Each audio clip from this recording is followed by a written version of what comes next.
Bəli, 3 otaq ev, həyətinə maşın, 2 dənə maşın rahat girir, podobyekt evdə özdə. Bax, qabağını buradan, içərdən artır, bir salon, gözəllik salonu və yaxud da bərbərxana ilə. Tam asfaltın üstü, köməkçi avtobusla yaxındır. Yəni, heç 10-15 metr məsafəsi var. Plus da asfaltın üstüdür. Belə 3 otaqlı ev, qaz sayğacı var, işıq var, suyu da artezan suyudur. Həyətə yenə qeyd edirəm, 2 dənə maşın rahat girər. Addenli, hamamı, tualeti, hamısı addenli, hətta addenli kombi otağı da var. Bax, bu kombi otağıdır. Kladovka kimi istifadə edirlər. Paltaryan bir dənə götürüləcək. Qalan nə görsə hər şey qalacaq. Bax, bu da hamam otağıdır. Gördüyünüz kimi. Evimiz laminat sistemdir. Bura qonaq otaqdır. 3 otaqlı evdə 2 otaq qiyməti nədir dostlar?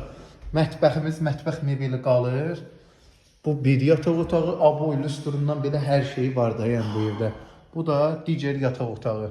Bir dənə dostlar, bu divar tək daşdır. Qalan hamısı qoşa daşdır. Raşotkalar nə qədər çəkilib, baxın, görürsünüz. Bütün raşotkalar vurulur. Şəxsi ev 38.500. Binə Kanal Su tərəf 334 nömrə məktəbə yaxın. Tələsin dostlar.